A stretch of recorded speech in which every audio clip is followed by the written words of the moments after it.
Hello, everyone. Good evening, and welcome to the Strong Jewish Community Center's virtual Book Fest in Your Living Room event with Jennifer Steinhauer and Elaine Kraft. Thank you all for putting up with my new Zoom skills. My name is Jessie Wasson, and I'm a program coordinator here at the JCC, and I'm joined by my colleague Stephanie Aronson, who is our community development manager. Tonight's event is brought to you in partnership with the Jewish Book Council and our local book partner, Island Books. We are so thrilled to have you with us this evening for a really exciting conversation with two amazing women. We will be discussing Jennifer's most recent book, The First, The Inside Story of Women Reshaping Congress, as well as their backgrounds and involvement in politics, as well as right here in Seattle. In the last 15 minutes of this program, we will be taking your questions, so feel free to drop them in the chat or the Q&A whenever you think of them, and we will be sure to answer them as best we can. And now I'd like to give you a little introduction about our distinguished guests. Jennifer Steinhauer was born in Southwest Michigan and attended the School of Visual Arts in New York, where she studied journalism, eventually graduating with a BFA in Communication Arts in 1990. In 1989, she began working as a copy girl for the New York Times while she was still in college. Shortly after she joined the Times, she became the City Hall bureau chief, where she covered healthcare, and later moved to Los Angeles, where she was the Los Angeles bureau chief. In 2006, she won the New Women's Club of New York Front Page Deadline Reporting Award for her reporting on Hurricane Katrina. In February 2010, she moved to Washington, D.C. to become a congressional reporter for the New York Times. In addition to The First, she has also written a novel about the television business and 2 cookbooks. Jennifer lives in Washington, D.C. with her partner and 4 daughters. Elaine Kraft is a native Washingtonian and began her career as a reporter for the Eastside Journal and has since worked in multiple communications, policy, and advocacy roles for the Washington State Legislature, Weyerhaeuser, Coors Brewing Company, the University of Washington, and as the communications director for former King County Executive Ron Sims.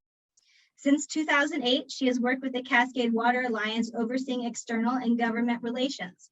She lives in Bellevue with her husband and enjoys spending time with her children and grandchildren. She is currently serving on our SJCC board of directors. Without further ado, ladies, please turn on your camera and join us.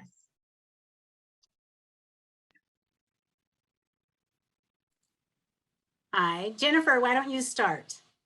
Hi, everybody.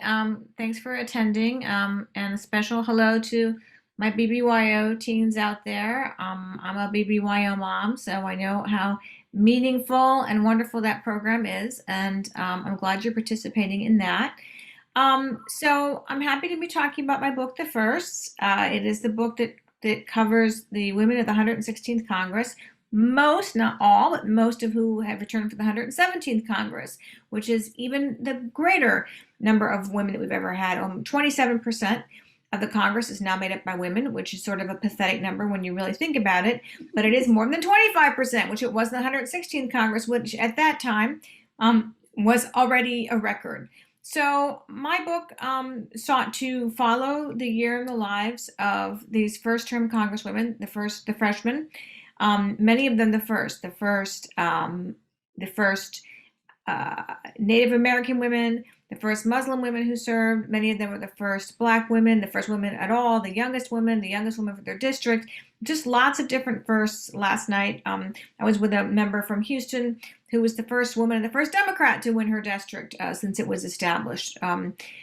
So there were a lot of firsts in this class, but they were also a continuation of something that I was interested in, which is the history of women in Congress that actually began in 1917, before women even nationally had the right to vote, when Jeanette Rankin got her first seat from the state of Montana in the House and became the first woman to serve in Congress, who she was not like some of these women, although she was like some of them. She was a woman not married who came and was obviously very much a novelty because she was the first woman to serve, and people wondered what she would do in Congress. Her main concerns were obviously right to vote, but also a lot of rural issues, and she was very interested in promoting peace. She was the only person in Congress to ever vote against authorizing both World War I and World War II.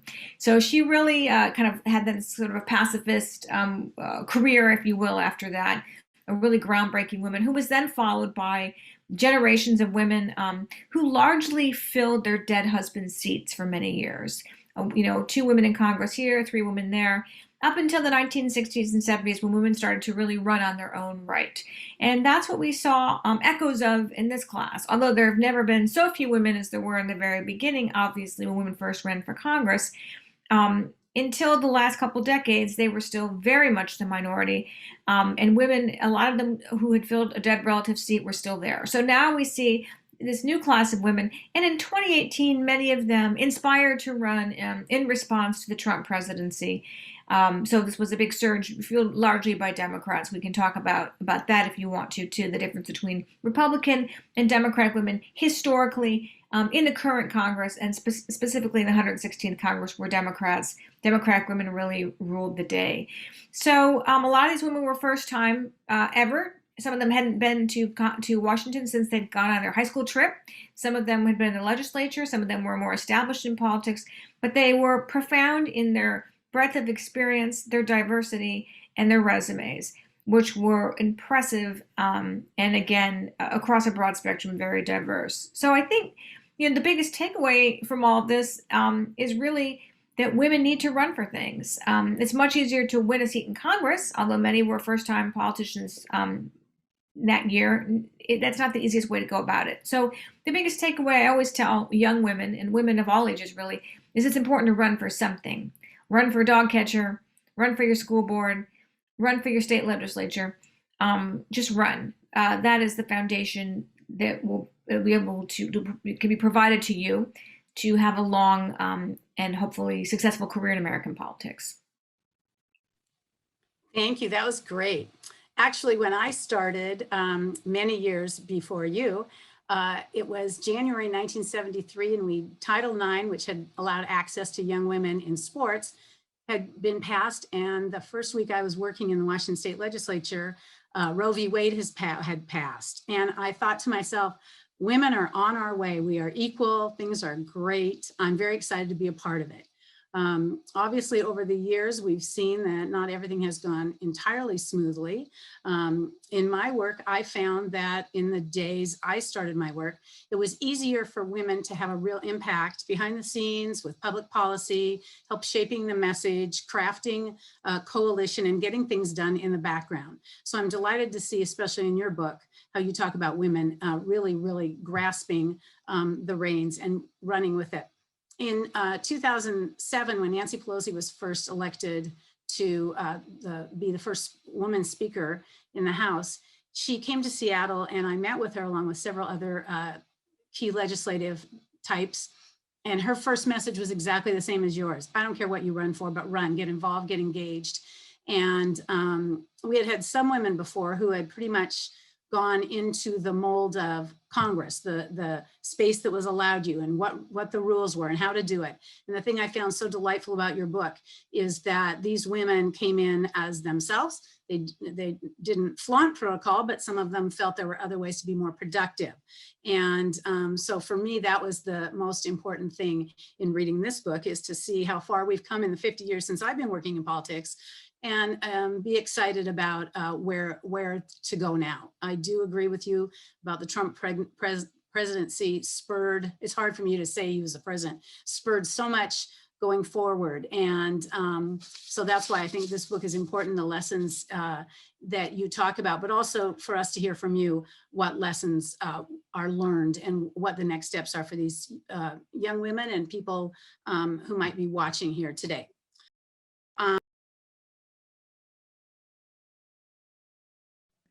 Elaine, you're on mute. Mute? I'm never on mute. Is that better? Yep, you're all good. Okay. As I said in the past, women were most affected behind the scenes, like I had to be, and played by the rules that were set by the institutions. But the women of this group that you mostly talk about have been front and center and are following their own rules. How did this change come about, and what do you think the impact has been over the last 2 years and will be going forward? Well, it's interesting you talking about being behind the scenes rather than being at the table. 2 quotes came to my mind. Shirley Chisholm, who was one of the trailblazing women in Congress in the 70s, said, if you don't have a seat at the table, bring a folding chair. And then I think later to the governor of Texas saying, if you don't have a seat at the table, then you're on the menu, basically. And so that is really an important lesson in why being behind the scenes is great. And obviously we have important men and women behind the scenes in every way, supporting those who are in elected office and in policy making, but you really do have to have a visible role in elected office. And I think that that was something that a lot of the women who ran in 2018 really saw, that if they were going to have impact, if they were going to, in their case, in the Democrats' case, give a response to the Trump presidency, it wasn't enough to work behind the scenes. They had to really be visible, and they had to be here in the Congress.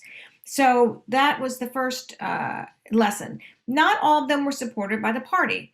Now, you remember, we have paid a lot of attention to a lot of the women in my book and in Congress, in the 116th Congress, who won Democratic districts, but they beat incumbents, older men, people who've been around for a while, and they got very celebrated as these new face of the Democratic Party, and that's very true. That is what they represent. But there were just as many, quite frankly, more women who won that year, who not only beat a Republican incumbent, but they wiped out 3, 4, 5, sometimes 7 other opponents in a Democratic primary first. So this is very formidable, especially for those running for the first time. They come in, they beat other Democrats, many of them who had more support from the party, and then they come in and take out incumbent Republicans, some of them really long-seated. So having the faith that you can do it, even when sometimes members of your own party and the establishment, if you will, doesn't think you can do it, that's not necessarily the case. If you really know your district or your neighborhood or whatever you're running for, in this case it was people running for the House who knew their district, and you really have a connection and you've lived there a long time and you've made great deep connections, you may know more than the party about what you bring to that race and what you'll bring to the table. I think a lot about Lauren Underwood. She is from the suburbs of Chicago. She's now in her second term. She's an example of one of the women I'm talking about. Crowded primary, took out a Republican incumbent from suburban Chicago. She was the first woman to win the seat. She was the first person of color to win the seat, and she was the youngest person to win the seat. And she spent a lot of her time out in rural areas where Democrats never hung out, campaigning. She understood her district. So really understanding the people you're trying to serve, whatever that may be, is really important, and that was something that was a common theme with all of these women. They knew who they were talking to, they knew who their audience was, they knew how to appeal to them, they knew how to speak to them. And once they got to Congress, they knew what was needed in their communities, and they were authentically representing their own constituents for the most part. It really wasn't so much always about a national message, it was really about serving those people who had put them there and really sticking to that. And that was really important to all of their success. The other thing I would say that was special about this class, and the only real comparison would be the Watergate babies, I guess, in a sense, but those were all obviously basically white guys. And even they did not enjoy the power that these women did and these freshmen did, because they kind of came into Washington that was pretty hidebound in its traditions and very seniority bound, and said, hey, we're a big class. We won on our own terms, a lot of us, by doing things a little bit differently, campaigning a little differently. And we're not just going to come to Washington now and go sit in the back of the room for the next 6 years. We want good seats on committees. We want to do cool things. We want to have our voices heard. We want to be impactful in leadership. And, that's what happened. You had women, a lot of them got really good committee assignments, and a lot of them ended up getting gavels for subcommittees, which are the subcommittees of committees, who you really control a big piece of a legislative pie, and that's just kind of unheard of for freshmen. So they really did enjoy a lot of power and prestige and voice, and in many cases national spotlight from the get-go, and that's pretty unusual for freshmen in the House of Representatives. One of the things, I think everybody sees this group as a group, the squad and the entire group in the class. This is a very diverse group, and they had very diverse styles and very diverse interests. Would you talk about a few of them and the different approaches they took, the different issues they took, liberal, conservative, pushing forward, staying in the background, the different styles and the different kind of agendas some of them had?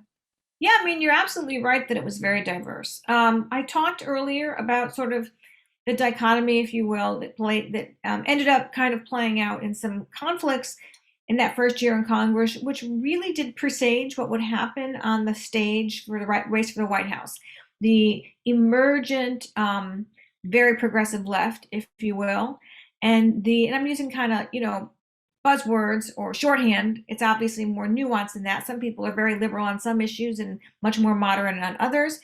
But the moderate wing of the party that we kind of see represented, if you will, by Joe Biden. Now, as I always like to point out to my kids, Joe Biden, and quite frankly, pretty much everybody who was on the stage with him during the Democratic Party, is to the left of every Democrat running for president, 10 years ago, including Joe Biden.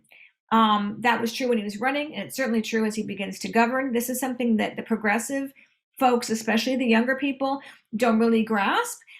Because it's to the center of where they are, and to where they center of where they think the party should be. And that's the internal fight that they're having. But it is absolutely true when you're talking about a moderate Democrat now who supports, for example, the public option in healthcare.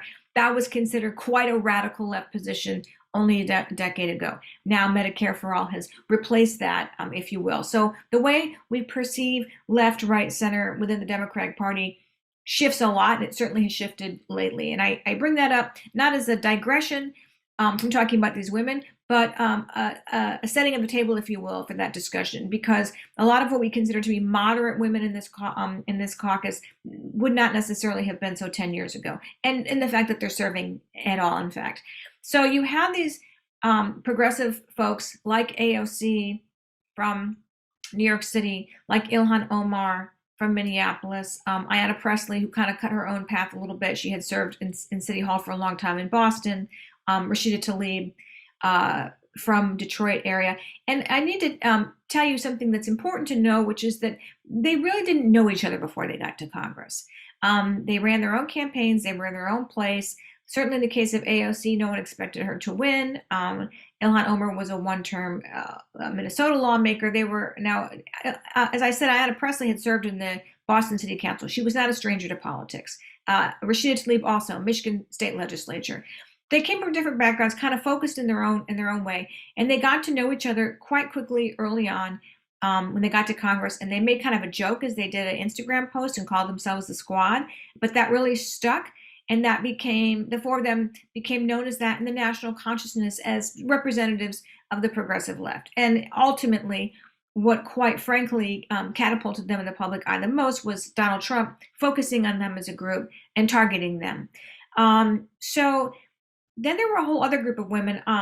One group referred to themselves as the badasses, and they were women who were veterans who had a national security background. I'm talking about Abigail Spanberger and Elaine Luria from the state of Virginia.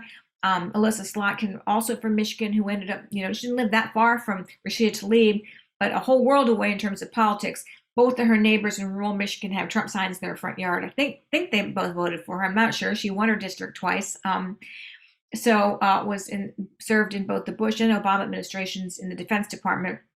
Just an expert on those issues. Mikey Sherrill from New Jersey, Chrissy Houlihan from Pennsylvania, all of them. They knew each other before they got to Congress. They campaigned together as veterans and national security women. They formed a tight bond, and they had that when they arrived. They tried to get offices near each other to the best they could. They worked on a lot of legislation together. They actually vote together in tandem a lot more than the Squad. The members of the Squad often kind of go their own way. So that's a big myth that people don't really understand. There's a lot more unity with those women actually legislatively in terms of doing things together, voting together, sticking together. And then there were just a whole host of other women, again, some with political experience, some with no political experience, some were lawyers, doctors, pediatricians, just a host of professional backgrounds that they brought with them to Congress. And I would say that I think for the most part, there was a lot of female bonding that happened. They all wore white to celebrate suffragettes on their first day when they were sworn in. And I was with them when they were all taking their picture. And these are a lot of very serious women. There's a lot of giggling and carrying on about where they got their white outfits. And, there was just a lot of bonding that women in the workplace, especially in workplaces where women are the distinct minority, can, I think, all relate to. And a lot of them were parents, and they shared that. So that was sort of how things started. And I should also I should not fail to mention Sharice Davids and Deb Haaland, who were the first Native Americans to serve, who formed a friendship, also a bond in Congress around that. Deb Haaland, of course, now recently confirmed as our Interior Secretary. Quite a profound appointment. Her win in Congress and that appointment, very profound impact on Native American community generally, and especially women, Native American women who've been some kind of the most dismissed members of our society. That was sort of overlooked, I think. They were a bit in the shadows of some of the other women, but very, very important trailblazers. That's great. Thank you. And I loved how in the book you talked about each of these women and what they do as mothers or whatever. One woman was trying to organize carpools back home in Michigan, and that still had to do the mom things as well. Yes. With a slim majority that Nancy Pelosi has this year, and she had better 2 years ago. Talk a little bit about the geeky process that I love about how she gets people elected and how she runs a caucus and how she moves legislation forward with this diverse a group, with a whole diverse, 200 plus members of Congress. Yeah, people often ask me, what makes her special as a speaker, and I often compare her to John Boehner. And the reason that I do that is because John Boehner became Speaker in 2011 when the Republicans had a big win. In 2010, 87 new Republican freshmen who, in their own completely different way, came to Washington also to change Washington. And he got the gavel as a result. And we all know how that story ends. The people who he helped get elected ended up running him out of town, basically. And part of that was that once they got here, he really had no idea how to control people. And he had no idea how to keep his conference together. And he did not master the art of carrot and stick. And in part because he didn't take the time to get to know all these members very, very carefully and personally the way Nancy Pelosi does. God bless her, I think she's about to turn 81 this week, I think. She memorizes and knows facts about all the people in her caucus. She knows what they want. She knows what to offer them. She knows sometimes what to offer them as possible consequences for voting against important legislation that her president wants. And she has she has many skills, but one of her main and important ones is taking a diverse group of people who are across that political spectrum and getting them to stay on board for important legislation. And I think that we were going to discuss a little scene in my book where what happened is, and this is very, very resonant today because this was actually about a gun control bill that the House finally passed. It was the first one they'd done in years because Republicans had controlled the floor for so long. And some of the Democrats that we were discussing, the more moderate Democrats, went along with Republicans to vote in favor of I won't go into the deep procedure of it, but it's kind of like a poison pill, basically, that you always ignore no matter what it says. They went along with it and kind of damaged the bill a little bit. And what was particularly poignant about this is that bill was sponsored by Lucy McBath from Atlanta. She had also beat a Republican, and her entire issue, you talked about the kind of things women ran on. A lot of it was health care that year. Some of it was opposition to Trump specifically. Some of it was on bringing a fresh voice to Congress, representing underserved communities. There were different kind of things that people focused on. Lucy McBath had lost her teenage son to gun violence, and her entire the majority of her campaign had centered in 2018 around that issue, which was not a popular issue, not a winning issue in the state of Georgia before Lucy McBath won that seat. So it was kind of remarkable that she was able to do that. And she was the face of this bill. It was very meaningful to her. I walked with her to the floor when she went to vote on that bill, holding a photograph of her son. And so to kind of take that bill, which at the time, the Republicans still controlled the Senate, so it wasn't going anywhere anyway. But the thing of it is they hadn't held together in that sense, right? And so the next day, I'll read a little bit about what happened the next day. Every day, a couple times a week, Democrats all get together and they have like a meeting. They call it the caucus meeting, and they all take turns speaking, and Pelosi addresses them. And this was that such meeting. The next day, in an emotional meeting with Democrats, Pelosi let it be known that her tolerance for members of her party voting with Republicans on these nuisance measures was waning, because they've been doing it kind of a lot at that point. She had not raced around the country helping to recruit, raise money for, and elevate all these Democrats, had not regained the gavel and stared down Donald Trump, only to be felled on the floor by a bunch of B-list vanquished Republican bros who had just overseen the biggest loss of women in their ranks in recent history. Another gun control bill would be coming that day, one that would extend the waiting period from 3 days to 10 for would-be buyers at gun shows who don't quickly pass a federal background check. And she did not want a repeat of the day before. The party had to have unity, she said, even when it meant taking hard votes, as she had been pressing her colleagues to do as their leader for a decade. Remember, she had gotten the Affordable Care Act, and boy, that was a tough vote, and some people lost their seats over it, okay? This is not a day at the beach, she snapped. This is the Congress of the United States. Flexing her considerable political power, she noted that those who continued to vote with Republicans would become a lower priority for party leadership and campaign assistance in the future. There's the stick. Ocasio-Cortez, in this case a helpful ally to Pelosi because they kind of sparred over some stuff, upped the ante, suggesting that she was on a text chain with activists and that there was a list being kept of errant Democrats who voted Republicans, and that liberal groups ever on the hunt for transgressive Democrats to target would be waiting. No, it is no day at the beach. Speaking of that, and with all that's going on this week in particular, the last couple of weeks, the divisiveness in Congress and the sentiment of hate, how has that changed in the years you've been watching Congress? And as a follow-up, what about the Jewish members of Congress? How is the attitude and the divisiveness and the hate and the anger? I mean, I've never seen anything like this. So how is that as pervasive as we at home think it is? I'll answer that question two ways.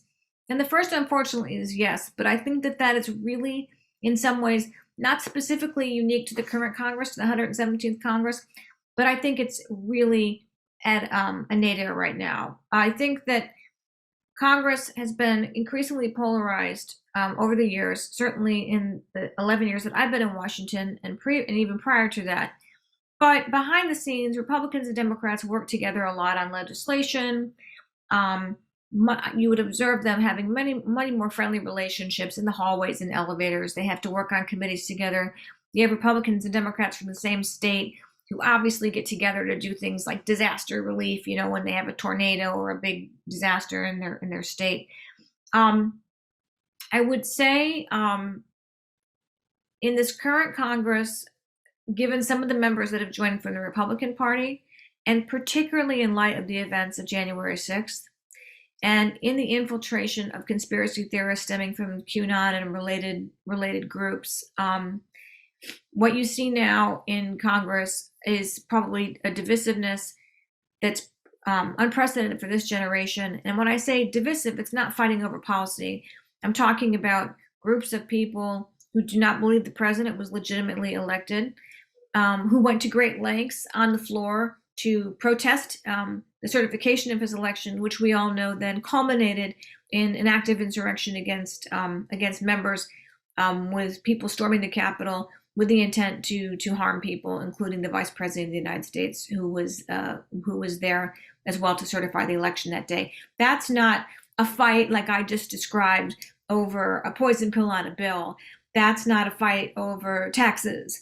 That's not a fight even over immigration issues, which become, like other things, quite emotional. And I've seen people go to the floor and cry about that, literally.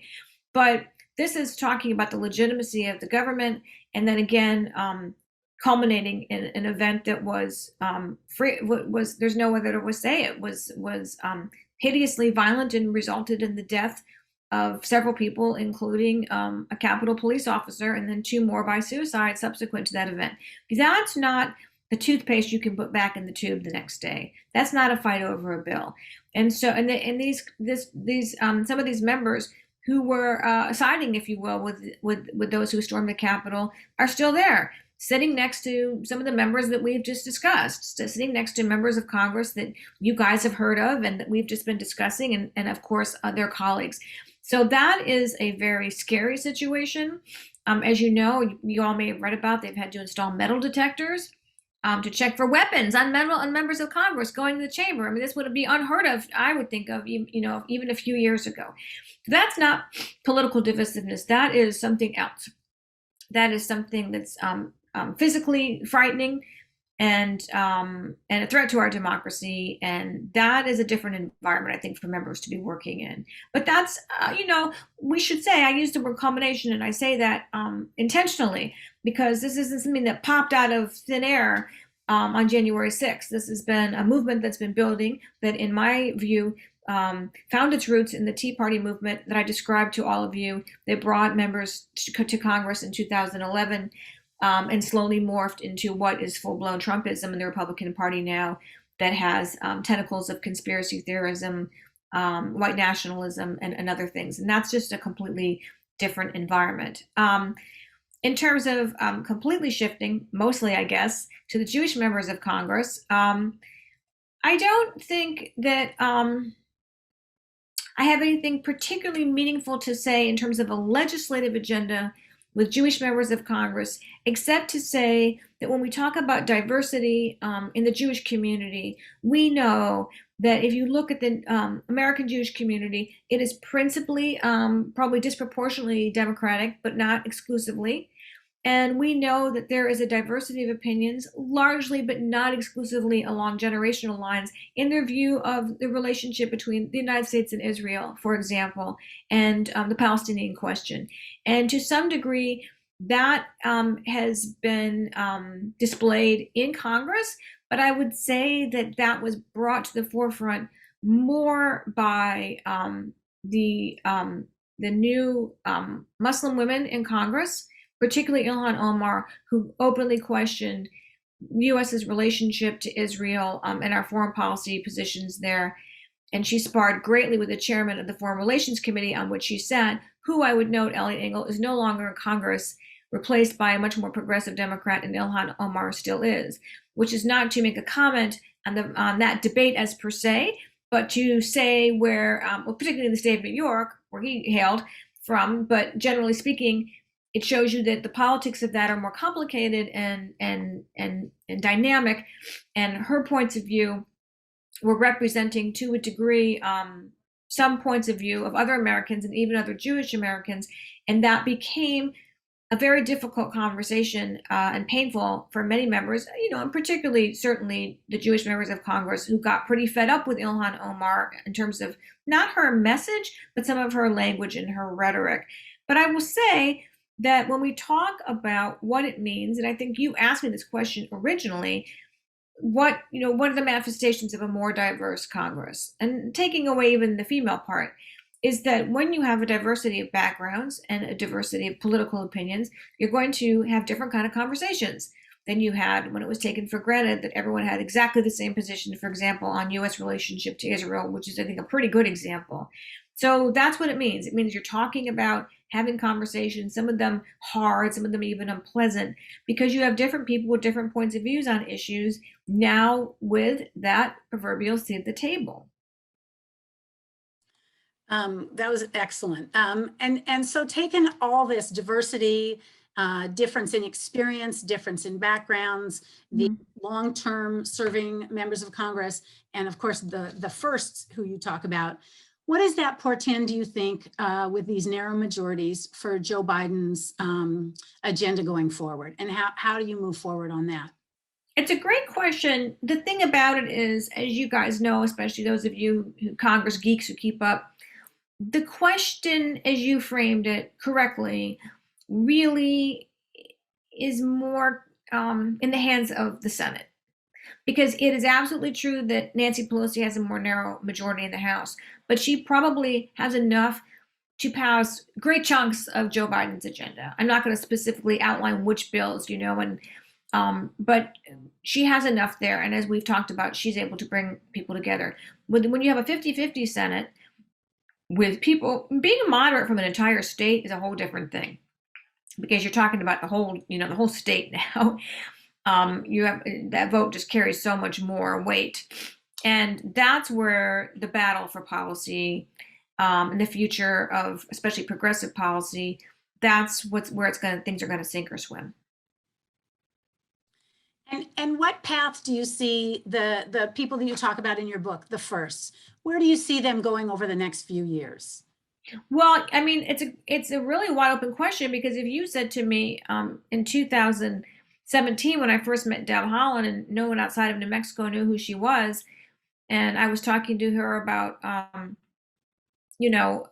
life growing up Native American and life in New Mexico and interests of hers, if I would have told my friends, oh, she's going to be the next Interior Secretary, I mean, I didn't see that coming. Listen, I didn't see coming some of these freshmen I met in 2011, Republicans, would go on to be in the U.S. Senate, and some of them were pretty quickly. And that just happens. Something happens, you have a special election, a governor appoints a senator out of the House, you never know what's going to happen. You get plucked out of. Part of the reason Nancy Pelosi has such a narrow majority is, yes, due to some losses in 2020, but also because Joe Biden keeps plucking out her members for his administration. So that's, not without controversy and pain. So I think it's just, look, for some of the women in more narrow districts, a few of them lost their seat.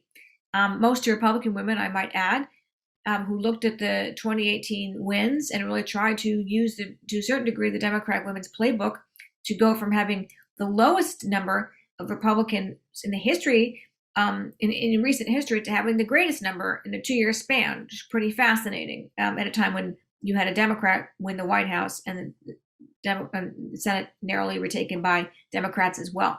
So that's just how crazy American politics are. But I digress. The point is that I do think that these women, just those who can hang on to their seats, have a pretty good chance at leadership positions. They've already shown that early on in the House. They have a path to the Senate. Clearly, they have a path to serve in the executive branch. Some probably will end up being governors. I think this is, if you look at, you have my book is the first year of these people. If you read a book about these women in 10 years, I think I would put a lot of money on the fact that a lot of them are going to go really far in American politics. And you're just going to hear a lot from a large number of these women. You said that, you talked about their first term. What would you say now about their second term if you were writing that book today? Well, gosh, if I were writing a book about Congress today, again, it would focus a lot more on the Senate.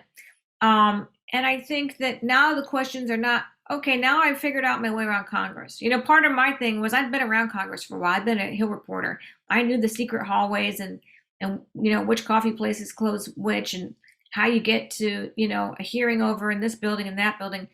I kind of spent a lot of time just observing them, learning the highways and byways of the secret community. So practically a small city that is Capitol Hill. They've got that now. They got the schedule. They know, how to get in this plane to get the last flight out here and, make a dinner back home in Kansas City. And they've got kind of the mechanics of Congress down now. So now it is how to play a more effective role in crafting legislation, continuing the battle, if you will, for the heart and mind and soul of the Democratic Party. Who's going to win that in terms of the legislation they write, which way they push things. And right now, again, I would submit to you, my very progressive daughter would greatly argue with me, but I would say that so far Biden's agenda has been quite to the left of any Democratic president we've had in a generation. So I'd have to imagine that many of these women who hail from that wing of the party are pretty pleased.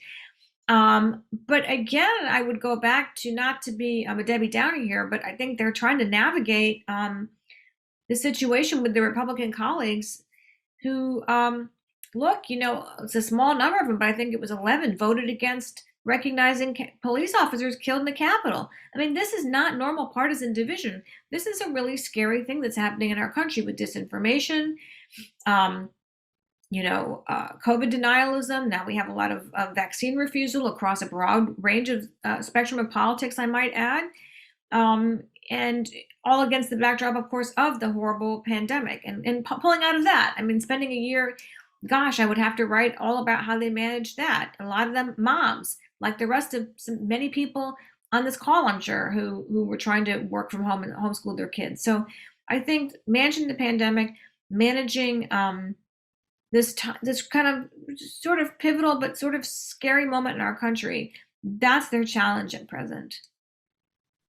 And one last question before we open it up to general questions. what is the lessons you think we should take away from your book and that time in history? And where do you see us going now? Where can we get engaged? How do we get involved? Well, you know, when I was In Seattle and everywhere else. right, well, when I was there was a period where I was doing a lot of these kind of events for the book when Elizabeth Warren had just been defeated in the Democratic primary. And there was a lot of despondency in these type of events among women, thinking, oh gosh, you know, we've hit the ceiling. We're never going to have a woman president. We're never going to have a woman even vice president. Well, they didn't know what was going to happen at that point to the bottom of the ticket. And I said, I think that's really kind of an overwrought response to Elizabeth Warren, because for one thing, Elizabeth Warren, I am not going to suggest, certainly in the case of Hillary Clinton, I'm not going to suggest in the case of Elizabeth Warren even, that there wasn't sexism and even misogyny that played a role in their defeats. But I do think Elizabeth Warren was a specific person running in a specific campaign against a specific type of incumbents in a specific year. And it was not a statement solely or even exclusively or even in a majority about her being a female. And so I did not take away from that women could not succeed. And fast forward, we saw who was at the bottom of the ticket. Historic pick, not even just for being a female, but a historic pick in that regard and others. Nonetheless, I think women should take away from that women obviously have no ceiling in American politics. Truly, they don't. No question that we've been pathetically slow in not having a woman in the White House, and having such a small percentage still to this day, even at the largest share ever of our share of Congress. We have majority women barely in a few legislatures, but there's one more every year.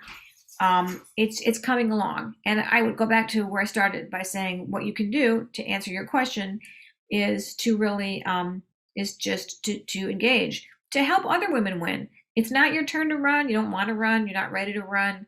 Doesn't interest you anyway. Not your year. Throw a fundraiser. Volunteer on someone's campaign. I think back to Alyssa Slotkin. A lot of campaigns are staffed a lot by young people, college students, have the time, have that political incentive. But what really put her over the top was having women, moms, neighbors, people that female voters could relate to, knocking on doors and calling people and saying, I'm with Alyssa. Even Republican women, some of them who told their husbands they were at a book club when they were really doing an organizational meeting for Alyssa Slotkin. It was the Alyssa Slotkin book clubs. So support other women and, support the best candidate. If you don't like the female candidate, she doesn't stand for what you believe in, and she has a male counterpart, by all means, support the man. But if there's a woman who's running or who you think should run, who's kind of skeptical or doesn't think she can win or doesn't think she can raise the money and you think so, support her, encourage her, help her win, sit in a cafe, in a diner with her and help her sketch out who are the 20 friends she can shake down for $20 to get started. I mean, that's how it gets started. It gets started in a diner with your friends, figuring out who you can ask for money, help support volunteerism, help women win, and run yourself. And I really mean running yourself, I think, is great. There are so many ways to involve yourself at the local level, but not everybody wants to serve in that manner. So there are a lot, besides getting involved in your community generally and having civic engagement, which is very, very important to our culture and our society and healing our divisions. Support people who want to run, who you believe in, because gosh, every dollar, and as we have seen in so many elections, every vote truly can matter. And your door knocking, you're dragging people to polls does make a difference. Don't think it doesn't. It really, truly does. Every teenager, every person throwing your support behind people you believe in, you can truly make a difference. Truly, truly. Thank you. That was terrific. I'm going to turn, who do I turn it over to? Over to me. Thank you both so much. And that was such a great way to end that section for a moment. I love hearing the action there as well as the impact. So thank you both so much for leading us through that, for sharing a little bit about your favorite parts of the book. I'm going to kick off the Q&A for actually a question that I have. While I was reading, I was impressed with the moms and how they manage their schedules and have their staffs manage their schedules. And you both had spoken about it in one of those sections earlier as well. And I kept thinking, what about the dads? I'm curious why the narrative is not focused on why the dads in Congress are not doing this. if it is focused a little there, maybe shine some light on that for me. And if it's not, do you see a time when that narrative might be changed to look at all parents, not just at the moms in this sense? Yeah, I mean, I focused on the moms because my book was about women, and that's really the reason. But if a lot of this is, as you know, from your own life, probably quite generational. And a long time ago, 15 years ago, Elizabeth, Kirsten Gillibrand, senator from New York, would bring her kids, to work with her, and they'd kind of hide off in a little room. And now you have, fast forward, Tammy Duckworth from Illinois bringing her newborn onto the floor with her. And I saw quite a bit of that over the course of the years, and certainly over the year I was reporting the book. So listen, physically and psychologically, Capitol Hill has never been built for moms. And quite frankly, Pat Schroeder, who was one of the trailblazing women in the 70s, when I talked to her for the book, said that she was so excited to talk to Bella Abzug, who was this really famous bellicose member from New York City. She was famous for her hats. And she called Bella and said, I'm going to run for I won the seat in Congress. Tell me what I need to know. And she said, oh, Pat, how are you going to do that with those kids? She was so kind of crestfallen from another woman, feminist woman, but by the way, member of Congress, kind of telling her she couldn't do it. So we're a long way past that. And in fact, when I was talking to women about stuff that they were doing, for example, very simple things like talking to leadership about changing the schedule so it would comport with the spring break schedules for kids in schools. Makes sense. Many of the men were on board with that too. I saw many men bring their kids, both parties, to work. Ben Sass, a pretty conservative Republican from Nebraska, homeschools his kids, and each one takes a turn coming with him to Washington and spending a week or two with him, mostly sitting on the Hill doing their homework and attending meetings. I'm sure it probably makes his staff insane, but that's a whole other thing. But you definitely see men bringing their kids around, and you definitely see men engaged in this conversation. But I definitely think it is the younger men and the newer members. Great. Thank you so much for shining light on that. It is interesting to hear. And obviously, as you spoke about, how we kind of consume media, at least how, I'm hearing what I'm hearing, and I love expanding that view. So thank you for that. We also had a question from one of our audience members. Based on your research and experience in the other Washington, what is one piece of advice you would give to those women to rise in the leadership? I think that it's in Congress, it's difficult because it is a very seniority-based system. So you can't come in and say, I want to be in the Energy and Commerce Committee. Oh, I want to be chairman of the Judiciary Committee. It doesn't work that way. It's all seniority-based. To the point you have a number on your member pin of what order you are in the House. It's on your pin. So that's how seniority-based it is. So I think like one person who was able to really gain attention and traction for herself, I mentioned Lauren Underwood from before. I mean, she would personally sit in her office, even though everyone has a legislative assistant, and liaisons to write their bills. She would kind of work on writing her own bills. She really knew what she was doing. I think really focusing, first of all, pick your thing. When you get to Congress, you get to do whatever you want. You have a budget, and then you get to pick. Do you want to pay 2 people all the money, 4 people some of the money? Do you want to hire what kind of staff you want to hire? What you want your focus to be on? How many TVs you want? You really your own kind of like one member said to me, it's kind of like running your own business. And I think that's accurate. So pick your agenda. Figure out what your focus is going to be. Are you going to be hugely focused on a legislative issue like Lucy McBath was on guns? Are you going to be like Katie Porter, whose big thing was to make your mark grilling witnesses in hearings and doing oversight, if you will? What's your thing going to be? For Alexandria Ocasio-Cortez, honestly, her thing has kind of remained politics. And her visibility and her role, and what she spends a lot of time on is outside Congress, actually, in party politics. That's her thing. So what's your thing, and do your thing. And doesn't mean you'll never do anything else. She's very effective in oversight too.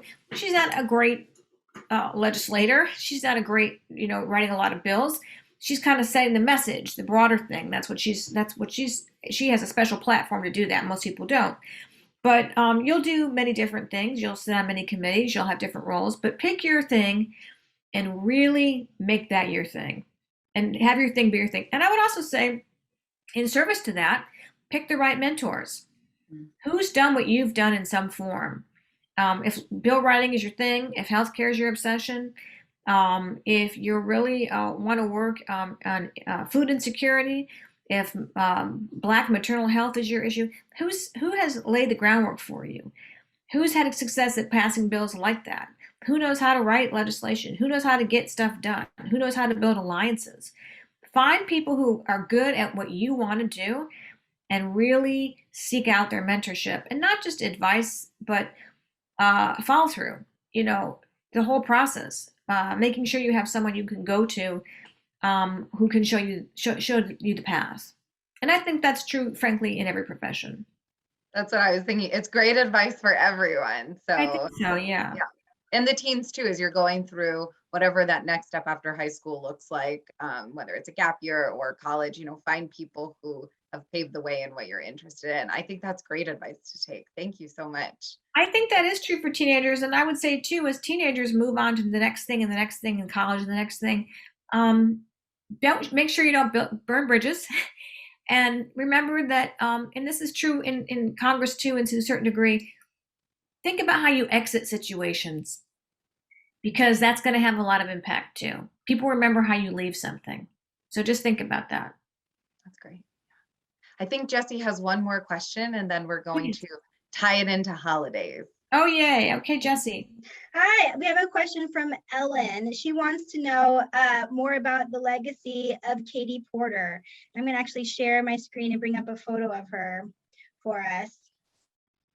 So Katie Porter also ran in 2016. She beat a Republican incumbent, a female from Orange County, California, which had historically been a Republican district. She was a disciple of Elizabeth Warren, also a law professor, and she's kind of very Elizabeth Warren-like, as we talk about mentors and people to model yourself after. That's been very effective for her. And as I mentioned, she's really into oversight, and she has witnesses come in, and she's kind of become famous for her whiteboards.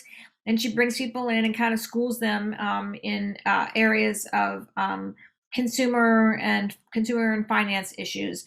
And she had some pretty big viral moments from those hearings. She also really not by her choosing, because it kind of got exposed during her campaign that she had been involved in a situation of domestic violence with her ex-husband, and she became a single mom with 3 kids, which is not easy, commuting from DC, not only to California, but Orange County. That's not a one flight deal. So that's quite a commute with a big time zone difference. But she took that in stride. She did not run from that.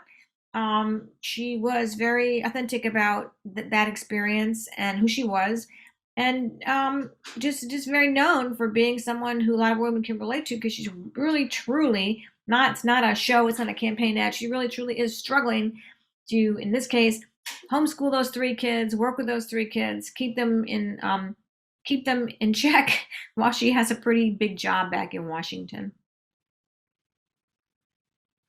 Thank you. I also had one kind of fun question for you. There was a section in your book that talked a lot about the shoes that they wore, and they would talk about oh, what kind of shoes did you have? What kind of shoes are you wearing today? What was the most favorite popular brand of shoes that the women on Congress would wear? I think it were these Cole Haan shoes. They were kind of these flat shoes that could, because you walk. When I was writing my book, now I will confess part of it was my walk to and from the metro, but when I was writing my book and I was going from office to the Hill to the vote, to the votes to the Hill, I had an average of 4 miles a day, just from the time I spent walking on the Hill. You do a lot of that. What shoes did you wear? I would always wear these big clunky boots, because you can't wear sneakers, because you're not allowed to wear those in certain rooms. The Hill's a very formal place when it comes to attire, actually. That's good to know. I always am in need of good shoes. And don't show up in your sweatpants. That won't work for you. Works for us all now, but won't work for you on the Hill. Good to know. Amazing. Jessie, should I take it away for this moment and then you can wrap us up? Take it away. Great. Well, when we were thinking of doing this, Jennifer, I know we've been in conversations for a little while. We were looking at Purim, we were looking at Passover. Something that was exciting that Jessie and I were speaking of is there are women in so many of these stories. So it wasn't hard to pick holidays. And when you look for it, they really are everywhere. And I think there's something so beautiful about that, and this continued leadership that we're seeing in the Jewish faith. And however our participants here identify, I think it's so amazing to see how women are continuing to hold leadership positions in all areas. When we look at Passover, we think of a lot of themes that come up. One of them being injustice of enslaving others. We explore the need to stand up for those who are like us and the need to stand up for those who are different from us, and the right thing that we have to do. We look at freedom. The Israelites were freed from slavery, and it's bittersweet as well. This idea of it being bittersweet, why we dip our parsley in the salt water, and looking at the fact that our freedom, the freedom of the Israelites, did cost lives of others and pain for others. And that's something to consider, as there's joy that comes with something bittersweet. And something that really shines and shined in your book as well is this idea of inquiry. We review the same story every year. We may even ask the same questions, especially those 4 questions. And yet each year we hear it, we may hear and interpret it differently. We may have learned more or experienced more as we come into every Seder with a different mindset. And that keeps us moving forward. And it might even launch new questions and new conversations. And I think that's something so amazing that ties into this new group of representatives that are governing us, that we are asking and elevating to govern us. And that experiences that they are coming in gives us a new mindset and allows us to keep moving forward, as well as it writes new chapters for us to review for years to come. So looking at the same chapters differently and then writing new ones for us to continue reviewing and ask questions to. And I think this idea of inquiry can really tie in throughout as we're looking at our diversity of representatives. Beyond that, I also say, no matter what you're celebrating in the spring, this is such a wonderful conversation, and I hope it launches a way for you to jump into conversations with loved ones, whether you're able to see them virtually or in person based on your safety needs. And we hope that you're all staying safe. It has been a really intense few weeks. And if you need anything, please reach out. The JCC is here to help bring you resources that you need in the community. So with that, I wish you a very happy Passover for those who are celebrating. Rusty is going to fully wrap us up. And I appreciate everyone's inquiry, and I appreciate everyone's participation. Jennifer and Elaine, I want to personally say thank you, as well as to Catherine on our marketing team who is here helping with that. Rusty, I'm going to hand it to you. Thank you so much for tying us all back together to Passover, which is one of the main reasons we're all here together. I just want to say thank you so much to Jennifer and Elaine again. Jennifer, I fell in love with your book just through the list of reading all the different authors, and yours jumped right out at me. It was something I was so interested in. I'm so glad that we could have this conversation today. Just a few things coming up at the JCC that I wanted to let you all be aware of. We have the Passover cupcakes coming our way at the J on Friday, as well as David Lowe, who is another author who's joining us on April 11th. And we have a Shavuot cooking class coming to us in May. So lots of amazing things still coming up for us at the J virtually and hopefully in person as we are allowed in the future. So thank you so much and have a great night, everyone.